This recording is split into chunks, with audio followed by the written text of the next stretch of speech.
the moments that people want to give up, the gritty moments where people have to pull up their sleeves. And that's why we're here today, to be joined by the lovely Demi. She's a reality TV star, a powerful advocate for women's health and sport, a charity enthusiast, and someone who stays deeply connected to her roots and family values. But beyond the public image is a lover girl, one who still believes in fairy tale endings. On her search for true love, she discovered the most important relationship of all, the one with herself. That journey wasn't easy. It took hard conversations, uncomfortable truths, and moments of deep realization to truly step into her power. It's making me think, like, could I fall in love without seeing someone? We really all should be looking for love the purest way through the heart. If you could do the show again, would you change anything? Never change anything. Love's a private thing. You know, some people keep it so sacred. But knowing that yours is going to be on one of the biggest shows in the world, how was that for you internally? Hey guys, welcome to another episode of Behind the Scenes. As you know, the show is exactly what the name says, behind the scenes. We're in a generation now where what we just see is face value things today, and what we see in front of us. This show is the complete opposite, because in front of us is one thing, but there's 1,000 other things behind. And that's why we're here today, to talk about the behind the scenes, the low moments, the depressive moments, the moments that people want to give up, the gritty moments where people have to pull up their sleeves and really dig in. And that's why we're here today. I've been honored and pleasured today to be joined by the lovely Demi. Demi. Yeah, thank you for having me, man. How are you? Yeah, I'm really well, thank you. How are you? Yeah, looking well. Thank you. Looking well. We've been speaking for about 3 months now, back and forth. And when I came up with the concept behind the scenes, like literally, on God, your name came to me straight away. Because I personally know your journey and I know your story. And I said, I can't be selfish to know all of this and not let the world know all of this, because it inspired me. I've got a lot of sisters, I've got nieces, whatnot. And I just felt like, no, the world's got to hear what I heard. So let's get into it.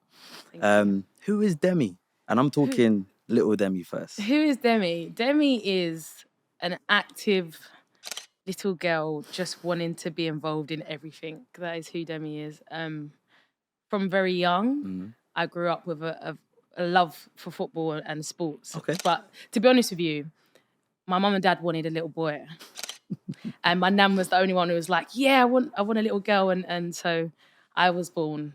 And then my dad was like, right, you might not be the little boy that I envisioned, but you're going to come football with me every Saturday. And I just, from a very young age, have been around a community full of people and just been so loved. Okay. And to be honest with you, I get so emotional thinking about my dad. My dad is my idol, like my first love. People say, you know, like, oh, do you mean first love? Yeah, so I'm very grateful to have a very present and loving dad.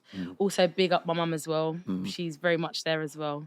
But she wanted to get me down the horse riding route, which I didn't take. Right. But yeah, where do I even start with that?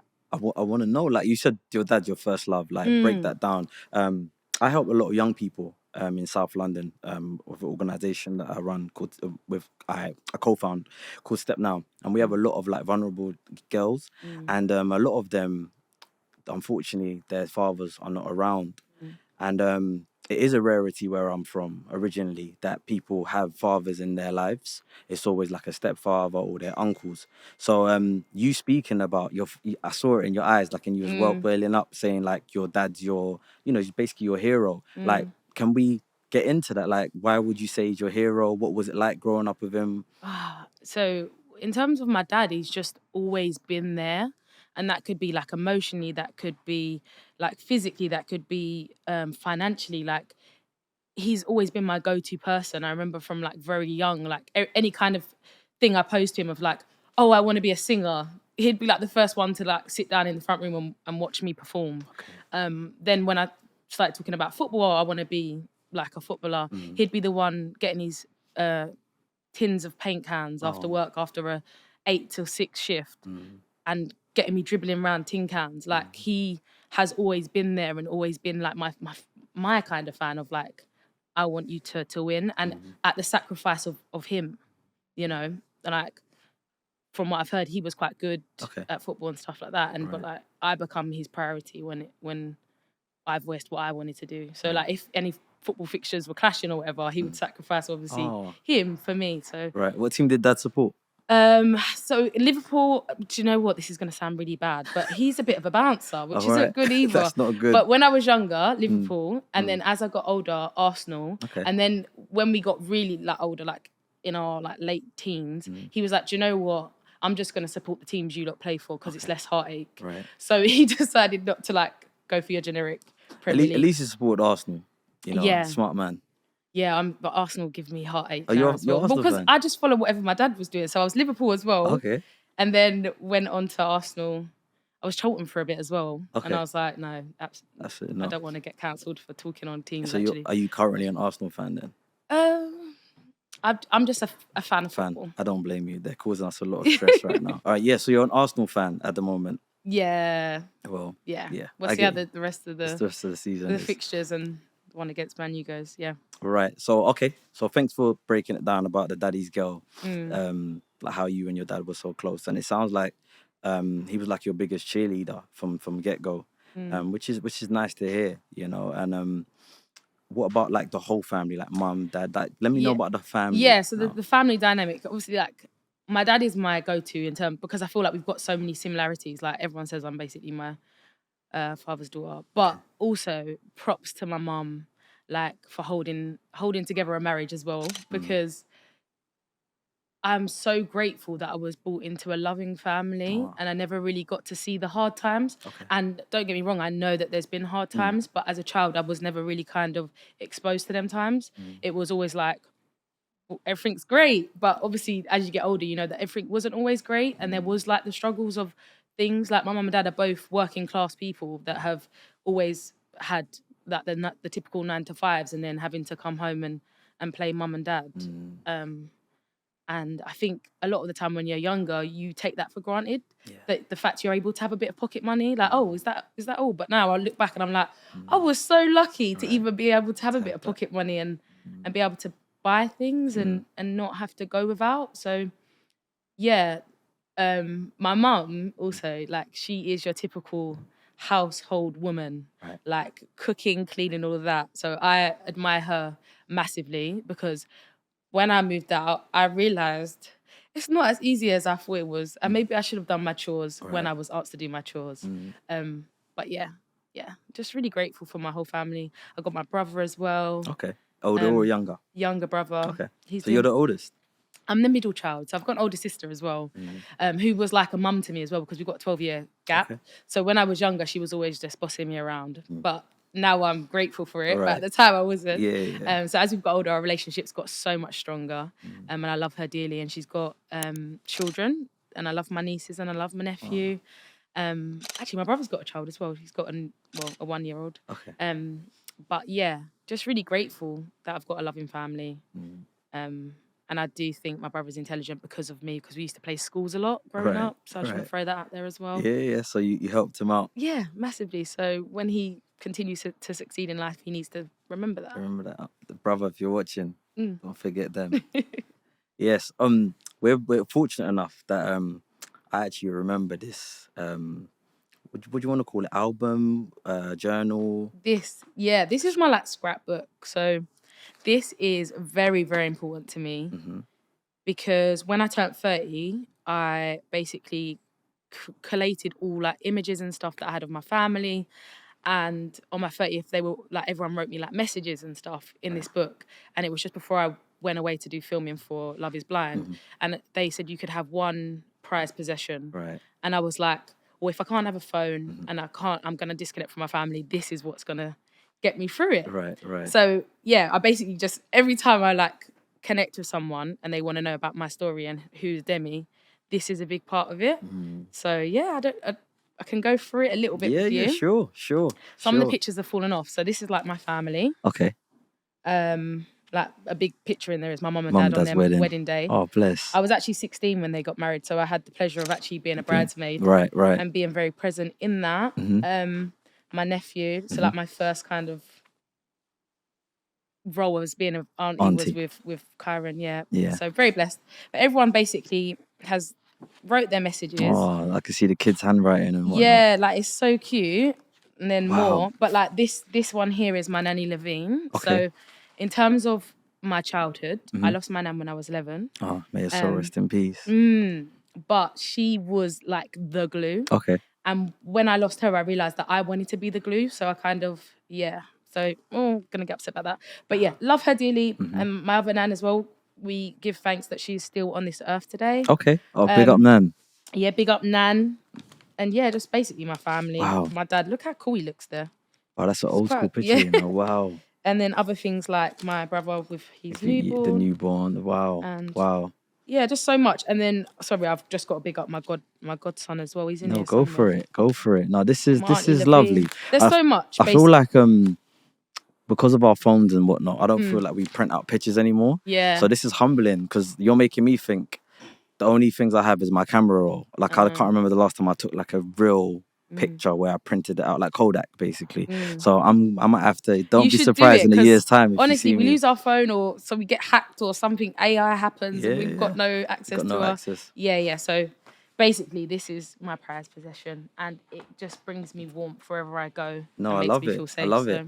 Would you reckon your big? I'm gonna ask you 3 questions. Yeah, go on. What was your biggest lesson now as an adult of your childhood?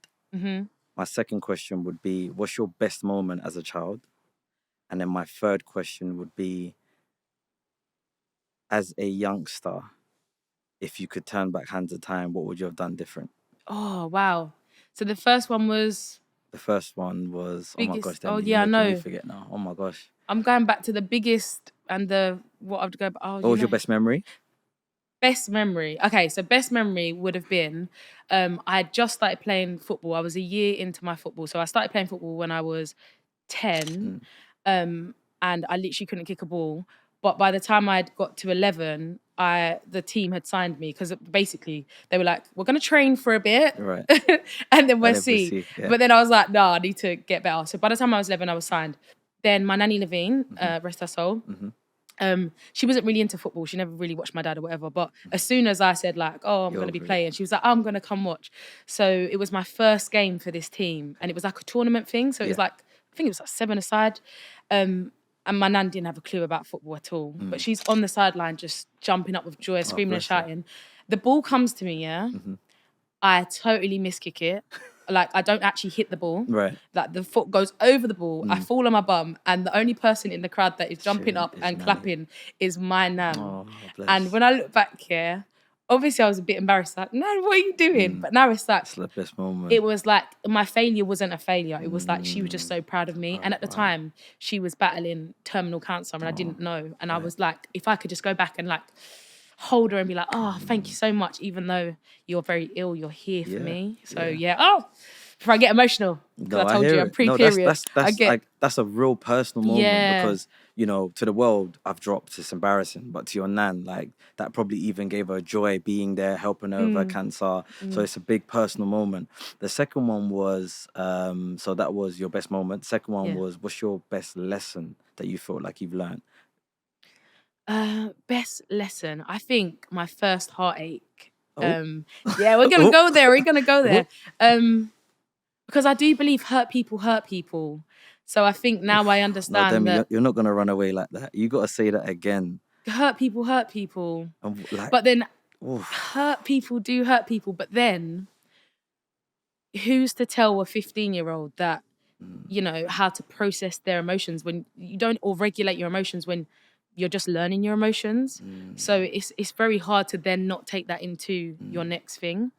But yeah, I think as an adult now, looking back at it, the biggest lesson I learned was like, for me at that time was not everything is what you see, like, or you experience. So for me, I've always seen, you know, love and marriage and healthy household. So for me, my thing was like, my first boyfriend is basically going to offer me that. Like, that's going to be me. As soon as I say yes to the first boy that asks me to be his girlfriend, I've already planned our house and home. Mum and dad's example, right? But what I learned was very quickly that is not the case. What was the heartbreak like? Like, how did you deal with it? How was it mentally? How did you deal with it? Did you listen to the slow jams? Go for them drives? 15. What was I listening? I think I was listening to JoJo. Oh gosh, yeah, no, there was a lot of R&B. There was a lot of tears, but there was a lot of hiding as well. Like, I feel like my mum and dad are very involved, so they always want to know the ins and outs of what's going on. But like, I just didn't want to see me upset or them to worry about me, so I kind of like tried to hide it and tried to then like zone into things that brought me joy. To be honest with you, it probably helped me because when I was 15, I went through that, but I also got signed for Millwall. And I took football very seriously. So like I was going for runs after school, like just to block out like the heartache. Because like, you know what? I'm going to show you. Right. But I should have just been showing up for myself, not to try and get back at an ex. But so it was originally fueled. Yeah, but fueled. then when now you look back at it, it was like, I should have been doing this for myself. Yeah. And I still, like, I've only just kind of realised that now in my 30s that most of the things that I've done in the past should have always been for myself rather than trying to, I don't know, impress other people, I suppose. Yeah. Cool. And then the third one was, so it was your best moment, your best lesson. And if you could right now, obviously we can't, but like if we had like a time machine, or you could speak, if you had younger Demi sitting here, what would you advise, or what would you have done different? Maybe I'll go back to like 17-year-old Demi and just talk to her about taking accountability and how important it is to take accountability. And like, it's okay to make mistakes, but it's not okay if you don't actively try to learn from them.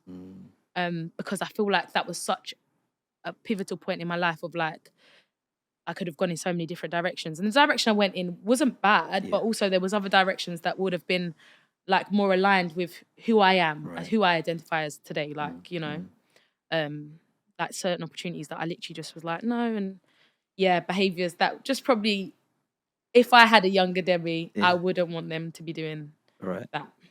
No, I love that. Demi, I'm going to go there now. Okay. Love is blind. Okay, yeah. Love is blind. We have to go there, but we're not going to go into it like about Love is Blind. But I want to know, first of all, some people might not know what Love is Blind is. So can you give me like a framework of like what the show stands for, what's the agenda, or what's the aim of the show? Yeah, essentially it's a reality TV show with the concept of dating, but it's so much more than that because it's actually the concept of preparing yourself to get married. So it's not like no joke, like you're actually going on there to find the love of your life and committing yourself to them. Right.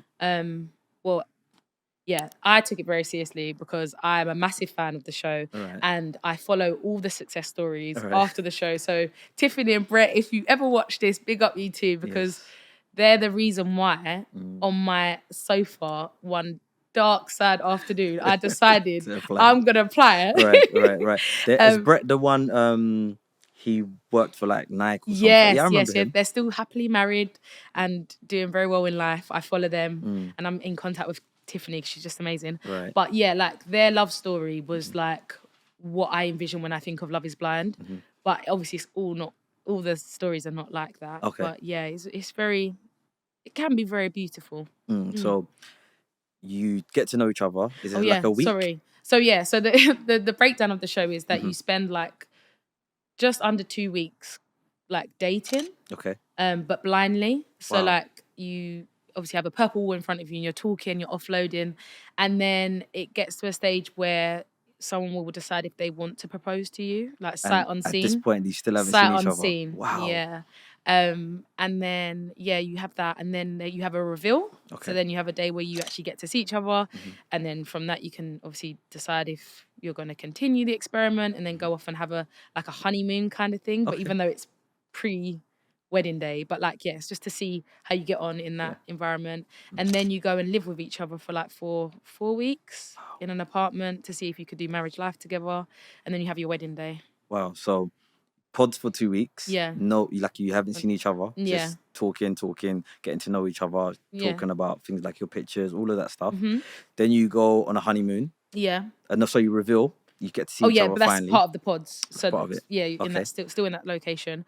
Then you go on holiday or honeymoon. Yeah. And then you come back to like normal houses or? Yeah, no, they put you up in apartments, but Okay. you obviously have to, get your own food, shopping, cook, clean, all of that stuff. Like, so just to see how you, How you would live in the real marriage world. life. What's that like? Right. But what about, for example, you always hear some girls say like their preference is tall, dark, and handsome, right? Yeah. I'm 5'7". So imagine the girls that want 6-footers. Imagine Yeah. you've been getting to know a guy for 2 weeks, you're in love with him, and then is it like a curtain or? So the doors open but like you're like literally, I cut like maybe like 500 yards away, like 300 yards away from each other. And then like the doors open at the same time and like you just look across the red carpet. Right. And then obviously you have to start walking towards each other. Yeah. But then you're trying to put like, and then someone might speak and you're trying to put the voice to the face and you're like trying to adjust. It's a lot to take in. Yeah. But I know what you mean. If it's not typical, like, because some people have their physical types. Yeah, their preferences and whatnot. Because if you're trying to go for 6-footer and I appear, what happens? Like, do you know what I mean? I think you've just got to kind of prepare yourself to be open to anything at that point. And the whole concept of the show is falling in love sight unseen. So it's like you're meant to have an emotional connection before anything and hope that an emotional connection can kind of outweigh the physical one. Because our looks are not going to be here forever. And you also shrink as you get older. Okay? So what you say? I'm going to get to 5'5" one day. Oh my god. Maybe. But it does, Yeah. it's all about in here. Well, that's what I personally believe. Like, but yeah, that being said, I also did ask. I was like, oh, should I be wearing my heels or not? I'm not going to lie. I was like, it was in my head. Like, but I was like, if I match someone who's a bit smaller than me, I'll just whip off them heels same way and embrace whoever is there. Because you know what, I could hand on my heart say that before I saw what the person looked like, I'd fallen in love. Oh, bless. So then 2 weeks for you was a real genuine. Yes, it was a real genuine experience. I went through all the emotions you can imagine. Like, I was very homesick. Okay. I didn't sleep for, I say didn't sleep. I didn't sleep for a good period of time, for about 3 days. So I think over 3 days I must have got about 3 hours sleep. So very broken. Mind was just on, it was a lot. Like, it was a lot to deal with mentally. Of course. Because when you're there, like when you're not there, you think, oh, this is a great idea. But when you're there, you're like, oh, I'm actually in an experiment where I'm committing myself to marriage. Yeah. And that's not something that I take lightly anyway. So yeah. No, wow. Like, credit you. Yeah. Because it's making me think, like, could I fall in love without seeing someone? And like you said, the love is pure. Because looks fade, we age, some things, nature takes its course. So when you think about it, we really all should be looking for love the purest way through the heart. Because the heart doesn't fade. Yeah. So I'm just thinking now, as you're talking, I'm like, could I ever just fall in love without seeing someone? But that's for another day. So you ended up saying no, right? Yeah. And that was you. You had... When it comes to it, like, you both have a choice, or does someone go first? Someone goes first, but I think we were very much in alignment of it's a no. So so that we knew it was going to be a no.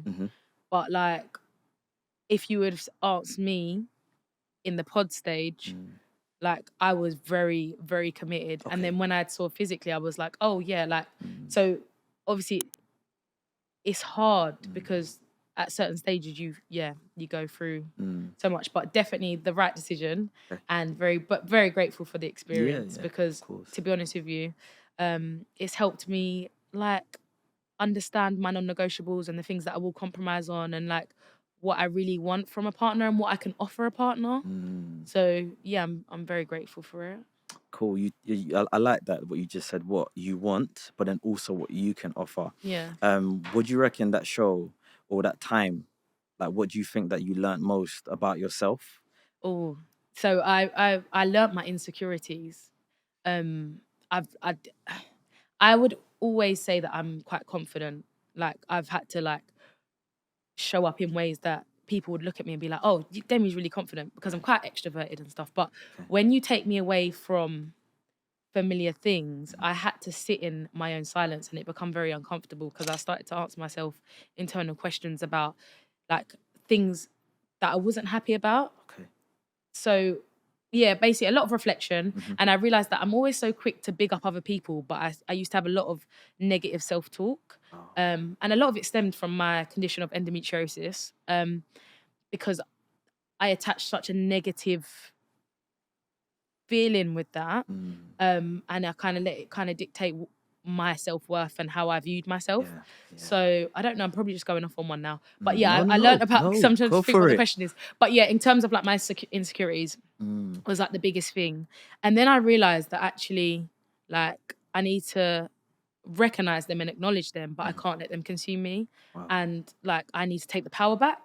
So it was kind of like, rather than endometriosis being a weakness, it's now my strength. Like, it's like a little hidden superpower that, yeah, not everyone has it, but I've got it. I'm gonna rock it. Right. Yeah. No, I love that, Demi, and it's so funny, right? I done a seminar last month, and I kind of shouted at them, and I don't really shout, but it wasn't like I didn't shout at them in a bad way. It was in a good way. And I was telling people, like, when people get introduced to me, I say, "Oh, hi, I'm Coach Ray. How can I help you?" They introduce themselves, for example, name being Demi. How I'm Demi, I'm an ex-alcoholic. And I'm like, no, you could have just told me you're just Demi. Like, but you know, what you were saying about this identity, we allow identities to consume us. Like, you were an alcoholic, you're not anymore. So it's like you're always traveling with it unconsciously. Yeah. So it's like, sometimes stop allowing these stigmas, stop allowing these labels to actually, you know, become you. So when I said, there was the room full of someone, there was like, I'm an ex-con, I'm an ex, and I said, but you're not a criminal anymore. You haven't done crime for 20 years. So why have you come to me now and 20 years later and telling me about a crime that you've done that you're not doing anymore? You're a family man now, you're a businessman now, you know, you're doing great things. And they stopped for a second, was like, why do I keep going around telling people about my past or telling people my labels as my introduction? So you saying that to me now, it's like you're not letting it define you. It's like, thank you. Yeah, definitely, because I believe that, like, we are writing our own kind of, to a certain extent, our own kind of book, and each chapter, it doesn't define you as a whole. Like, so that's why I really live by now, like, not judging people by the chapter I've walked into in their life as well. Like, I think that is so powerful. And like, the chapter people may have known me pre Love is Blind is completely different to post. Right. Like, I actually feel like, credit to the show, because I now feel like I found my purpose. And I'm not saying it's just down to Love is Blind, but allowing myself to come out of your outside noise and really zone into me has allowed that. And people find that by going off to retreats, or people find that from a traumatic experience that they've gone through, you know? But yeah, that would be mine in terms of... No, the show, just the last part on the Yeah. show, because I said I don't really want to talk about that part. How was it knowing that this camera's there? How was love knowing that you're being watched, knowing that you're going to be on, you know, Netflix is huge, it's probably the biggest. Knowing that your love, because love's a private thing, you know, some people keep it so secret, but knowing that yours is going to be on one of the biggest shows in the world, how was that for you internally? As I said, I'm a massive fan of the show, and I'm a massive fan of love, right? It's a bit cringy. You're a lover bird. I love love. Come I on, just man. love love. And to be honest with you, I think for me, I'm so loved by my love family that. and friends, yeah, that I'm comfortable, okay with now, like, not everyone having to love me. And I think that was powerful in the sense that I'm just going to lay out who I am. I'm going to be authentically who I am. And hopefully I'm accepted and loved for that. But actually, if I'm not by that person or the people that are watching at home, then that's okay, because we're not put on this earth to please everyone. And actually, the people that do resonate and do come towards me are my people. And the people that don't, that's totally fine, because you'll have your own people that you want to resonate with, and you know, that's fine. But yeah, so I think when I started to think of it like that, it helped me. Same with endometriosis and being told about fertility issues. A big part of me is always like, I always said to myself, I'm going to be a mum. And in that moment, I realized to myself, even if I don't naturally conceive a child or give birth to a child, it doesn't mean I can't be a mum. Like, I will be a mum. Like, my nan used to foster. Like, I know people that are adopted. Like, there's always, you know, you can write your book to a certain extent, but I started to, like, basically change the narratives in my head rather than letting it consume me in a negative way. And I think that it just helped me massively. So No, yeah. wicked. I want to go into endometriosis now, but You I can think just it's call it endo if you want at some endo. point, because my dad always gets that wrong. You did do it right, I though. done it right. Look Yeah, at but that. you Come know on. you have to break Yeah, it down. yeah, the tongue can get tired. But I feel like endometriosis is so powerful. So I want to close off the Love is Okay. Blind when I ask you a question. My last question for Love is Blind. It's, if you could do the show again, would you change anything? Never, would never change anything. Because if I was to, that would be me saying that I have a regret or there's things that I'm not happy with. I'm like, I laid out who I am authentically, and I don't want to change that because it's actually made me, as I said, understand who Demi is today. And I feel like a lot of the time we chase trying to find out who we are. Yeah, of course. Like, if you would have asked me post-show, like, what are your core values? I would have just ruled off whatever. Now, like, I can sit here and actually go, like, integrity. Like, I don't want to live with not having integrity, but I also don't want to have the people around me doing that, because it's important that you can look within your tribe and be like, or pull people up in certain ways and have them, do you know what I mean? So it's like, nothing. No, I love that. What would you say? So you've learned integrity from it. What else? Oh, there's so many. I want to hear them. You want to hear them Yeah, all? I want to hear them. Okay, so and we want to hear, like, others on the, because there could be a young girl, like, it could be a young girl watching this right now and could be inspired from what you learned from this show. So yeah, integrity. So I've gone with integrity, but a lot of it, because accountability and respect kind of fall under that umbrella. Yep. But they are alongside it as well. Kindness as well, because it's so free, like to be kind. I always say family orientated. So like, if I was to, I don't know if it's actually a value, but like if I was saying I was looking for someone, these are the things that they would have to have about them. So they'd have to have integrity, they'd have to be accountable, they'd have to be respectful, they'd have to be open-minded, and they would also have to be family orientated. Like, they're the things that would resonate with me and would align with me. Do you know? Yeah. So if Demi was to be looking for a guy, let's just say like an avatar guy. Yeah. You need them to be family orientated. Top one. For them to have integrity. What was the other three? So accountability and respect. They need to be accountable for their actions. Yeah, but respect falls with integrity. Yeah, kind of. And then what was the fifth one? Did I say kind? Did you say kindness? Kindness. That's it. Yeah, kind. Interesting. It costs I like nothing your to be avatar. kind. Yeah, my avatar's all right. And when I say family orientated, it doesn't mean that they have to come from the same kind of family as me. But they've got to be open to being around that. No, love that. Some people do struggle with that. Love that. Okay. Endometriosis. Did I say it right? Yeah, you did. I did. Yeah, but say it louder. Endometriosis. Endometriosis. Yeah, wow, great. what a word. What is endometriosis? Okay, so, and I'm learning more things about endometriosis. Yeah, of course. So for me, I thought it was just a reproductive chronic illness, right? Or disease. But actually, it can affect different parts of our body. Okay. So it's tissue overgrowth. So you can actually get it on your fallopian tubes, your ovaries. You can get it on your lungs. Wow. You can, certainly your bowels. Like, it's not just women, like, area. Like, so basically, overgrowth. But it's so much more than just the physical, because so much mental stuff and emotions come with it. But for me, do you want to talk about my condition, or like personally, or do you want to just say as a That's umbrella? Up to you. If you want to talk about how it's been for you, or do you want to talk about it, overall? No, let's talk about them. Yeah, we got Demi. Come on, we got Demi here. I don't think I've actually dived into my diagnosis and like. Right. So young girl Demi. Yeah.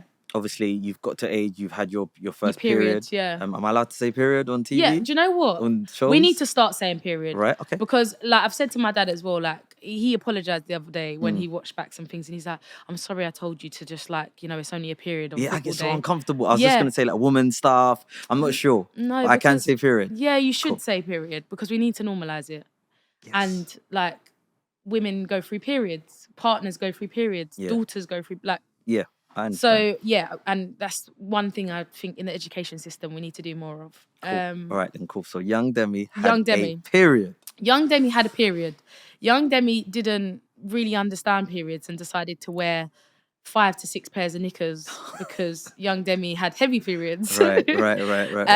And felt quite ashamed about that, because some of Demi's friends were not on that level. So and then as Demi got older and had partners, started to experience other symptoms of endometriosis. and one being not conceiving and pain during intercourse and stuff like that. So it can affect those kind of things. But it's not just endo as well, I want to make clear. There's a thing called adenomyosis. There's fibroids. Adenomyosis is in the wall of your uterus, whereas endometriosis is in the lining. Right. Okay, it's a lot. No. But Educate me. but I'm also not an expert, so Yeah. I can only go from what people have told me. But yeah, a lot of the time you have other conditions with endo. But yeah, like there's polycystic ovaries as well. You probably heard of that. But fibroids are quite common in black women. Yes. Yes, especially so, Caribbean and African. Yeah. Yes, Yeah. So got fibroid as well. So with me, I've got endometriosis, adenomyosis, and a fibroid. So there's a lot of gynae things that are going on, and has very, very much impacted me. But what I am learning is that there is a holistic approach to a lot of things. So I'm really trying to work on like inflammation, and a lot of that you can do through diet and exercise. So yeah, but I'm still learning. It's still a journey. But if I could go back and speak to young Demi about that, I'd be like, just go and tell someone. About your heavy bleeding. Yeah, like go and talk to your mum. Right. Like tell mum you want to go to the doctors, and actually when the doctors are turning you away, keep going to the doctors. Yeah. You know. So if a young girl has heavy bleeding, it's not just normal. This is and even with the how long does periods usually last for or meant to last for? I think days wise. I think averagely between like 4 to 7 days. Okay. I think if you start going over 7 days, and it's quite still a heavy period, like that's very not good. So you need to go to the doctors. You need to go if it's after 6-7 days. Yeah. Right. And like obviously, if you have a period for like 7 days, as long as there's phases through the period, so like day 6 or 7 is very light, and then you might have your 2 days where you're heavy, like If but you shouldn't be continuously. No. Yeah, I had like 4 of my 7 days when I was younger was very heavy. So like the first 4, not the first day, the second, third, fourth, and fifth day would be very heavy. Right. The first wouldn't, but I would get like a lot of cramps and pains, like numb legs and back. Okay. And yeah, everyone's different. I came across these holistic women. I love them. They're like in their 60s. Yeah. And they're very healthy. They hug trees. Yeah, I hug trees. Come on. Yeah. And do you think it's good? No, I've heard grounding or something like that, it's so right? grounding. Yeah. I came across like a lovely black woman, strong, 60, put me to shame. Yeah. She was talking about if your period is painful, get it checked out. Because she was saying like periods are not meant to be as painful as, we've been taught they are. Is this true? Yeah, 100%. Like when I've spoken to specialists, they're like, you're not actually meant to experience pain. Okay. Like maybe like your little cramp here and there, but not like excruciating pain where like you're having to bend over and it's physically actually impacting you, which I never I obviously thought that was just normal. Okay. Like, cramps are just part of a period, but no. So would you say that's the sign to get it checked out then? Yeah, 100%. Okay. Also with clots as well, blood clots are not normal, so don't I get that checked. Get that checked out. Okay, so I haven't had children yet, but God willing, I have a daughter. What's the signs that I need to look out for if I had my younger daughter and she's hit, was it 14, 15 to have it? Yeah. Blood clots? Yeah. Periods longer than 7 days? Yeah. Pain itself? Is it like back pain? Back pain, numb legs. Numb legs, okay. Back pain. And like any kind of pain that is excruciating to the point where like you're having to curl up your body. Because a lot of the time, when I was younger, a lot of it was like I would naturally go into a fetal position. Right. Because I just wanted to like compact like hold it. I get you. But yeah, and a lot of like downtime. So like just wanting to spend time in bed because when you're having a heavy period, you naturally have like lower iron and you just literally just feel so fatigued. So you can imagine my dad telling me, "Oh, come on, we got to go football." And you were just curled up. Right. Right. Yeah. What about like emotionally? Because obviously those are the physical strains. What about like emotionally? Like how did it affect you, or what should we look out for? Yeah, like low mood, like just wanting to stay in a dark room, like not wanting to talk about it, and just being very emotional. I get very emotional, but I think that's quite normal. That's normal, Piers. I think everyone should have a cry every now and then. Yeah. I heard crying's actually good for the body. It's a release of some sort of hormone. Yeah. Cool, Demi. Thank you for talking about endometriosis. It won't be right for me to really asks you to speak to anyone who is going through this currently, or anyone that's thinking that they might also have it, because some are not sure. So people that are not sure, people that are currently going through it, and people that maybe are like carers or teachers or are working with young women, what would be your final advice surrounding endometriosis from your experience and from a overall perspective? I just think keep asking questions, and if you're not sure, like no question is a silly question. Yeah. When it comes to anything in life, to be honest with you, find your community. I always say this. Like if you're like undiagnosed but you suspect that you've got that condition, speak to people that have the condition, and keep doing things that bring you joy, and don't let a condition take your power, because that is not cool. And it doesn't, it's not your identity. Right. Endometriosis is not your identity. Right. No, damn, you love that. Is Yeah. there hubs, communities, pages? Yeah, there's so many pages. Like I follow, so if you actually look at what I follow, probably about 1,000. No, so many pages that I follow are like endo community. So like there's Endo Buddies, which is a foundation that when you have your first surgery, they send you out a care package of all the things that you kind of need. Right. There's the Menstrual Health Project, which isn't just about endometriosis. They teach people all, So, and that's what that project. I'm actually, I'm running the London Marathon this year. Dope. And a percentage of the proceeds will go towards that charity. And there's just so many. There's Endometriosis Foundation, Endometriosis UK. Yes. There's plenty of resources out there, but you need to go out there and connect with people. Can people connect with you? Yeah, of course. Yeah. To be honest with you, like I open people into my like Instagram. I'm flooded in my DMs with women that just like offload their life, and I'm here for it. Right. But I always say to them, like, I'm not an expert. Yeah. But I also have now started to like do events to raise awareness on I can't even say it myself, endometriosis, and bring the community together. Right. With it being March Endometriosis Awareness Month, we're doing like soulmates for endo, so we go for a walk. Then we're doing a canvas of courage where we're painting, and then we're doing a blossom and empower, which is all about making your own bouquet of flowers because you're worthy.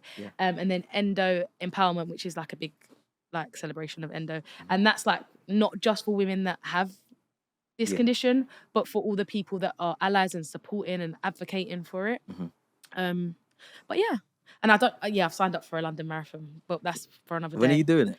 27th of April. Okay, so you've got a month and a bit to prepare. How's that going, the training? Yeah, well, I ran my first half marathon. I was very humbled. And since then, I keep like basically pressing skip every time I see 21 kilometers to run. Gosh. So I'm definitely going to get that done this week.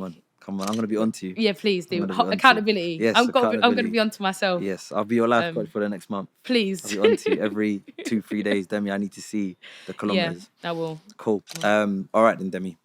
Thank you for all the knowledge. I've definitely learned a lot. I've learned so much. Where do people find you?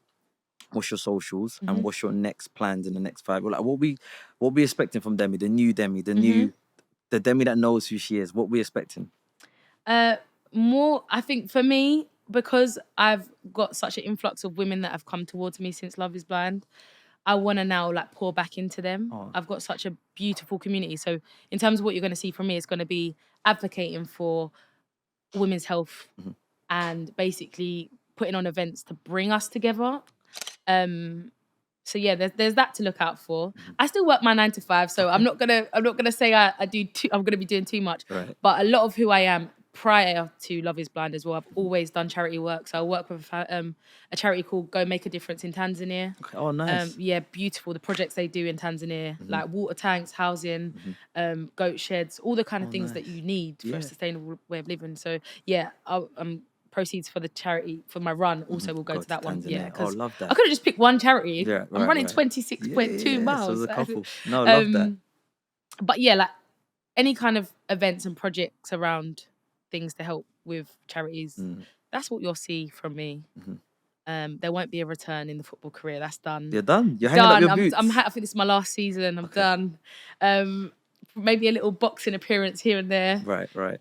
No, yeah. But my socials are Demi Santana Brown. That's on Instagram and TikTok. I'm more responsive on Instagram because I'm still trying to get the hang of TikTok. Right. Yeah. I know they're gonna ask me this. What about love? Love. Oh, If it's mad private and it's your early not. Do you know? stage, it's Well, fine. for love. So post the show, I went on a healing journey. So I started my therapy and I started all things to like prepare myself for that. But it's not my priority no more. Like, obviously, like I'm ready. Like I feel like I'm ready to find someone, but I don't feel like I need to. I'm not in a space where I was before. I was like, oh, I need this now. I just want to put myself in the right spaces that hopefully the right person will align with me in that space. So yeah, in terms of love, I'm very open to it. Okay. I very much want to settle down, but I'm not chasing it because I get will out of breath attract. very easy. I love that. I love that. Demi, it's yeah, been an thank you. absolute pleasure. Yeah. You've educated me. You've prepared for me for when I have my own daughter, God willing. And yeah, I just feel like, you know, people will genuinely watch this episode and first of all know who you are, Demi, you know, away from Love is Blind, the lovely Demi that you are. And I just pray and hope that your future is as bright as you are, you know, because you're a lovely person. In real life, on the phone, how we connected, and I just want you to reign in that. And I just pray and wish all the success in the future with endometriosis, campaigning for it. I hope you can bring so much awareness. I hope you can help people as well and make people more comfortable in coming out. And just this love and powers to you. Yeah, and same to you, because what you do is amazing, and the platform that you offer out to people like myself is amazing. No, and thank you. I'm a massive fan of all the stuff that you Stop, bring I'm out. shy. I'm always reposting on my story. I'm like, shy. I've brought mascara on today, so oh it's no! gonna make All right, me we'll cry. stop. I'm joking. Don't let them cancel me. Demi, thank you. Thank you so much. Thank you, Demi. But most importantly, thank you all. Please don't forget to subscribe. It helps me. It helps me bring on people like Demi who can come and inspire, who can come and educate. So yeah, please subscribe. Please follow all Demi's platforms as well. For anyone that this has been educational or helpful to, please don't be shy to DM her. Give her patience. She's still trying to figure it out as well. But don't be shy to, if you're feeling alone with endometriosis or any of the other, I think she's mentioned fibroids, endometriosis. What was the other one? The other one was, yeah, polycystic ovaries. you guys say the last one again, Demi. The other one. Adenomyosis. Adenomyosis. Anyone that's feeling alone or has any of these conditions or these diagnoses, please reach out for help. It's there. You're not alone. I'm sure that the quicker you address it, the better. So go to your GP. Don't let them brush you off, because I've heard a lot of the times they brush it off and then later on. So put pressure on them, because it is your life. No one cares about your life more than you do. So pressure them. If you have to go private, listen, we invest in so many things that don't matter to us. Invest in your health and look after yourself. It's been a pleasure for me, Ray Sefah. I wish you all the best on the other side. I wish Demi all the best. And please, I'm going to give a shout out to another one of my friends who does a lot of endometriosis. She owns a company called Wombe. Wombe, check them out on Instagram. She also does a lot of good work. Her name's Latoya. She does a lot of good work with endometriosis and fibroids and whatnot. Long story short, there's a lot of help out there. Help yourself, check it out, and let's have a good one. It's been a pleasure for me, Coach Ray. Another episode of Behind the Scenes. Take care. God bless.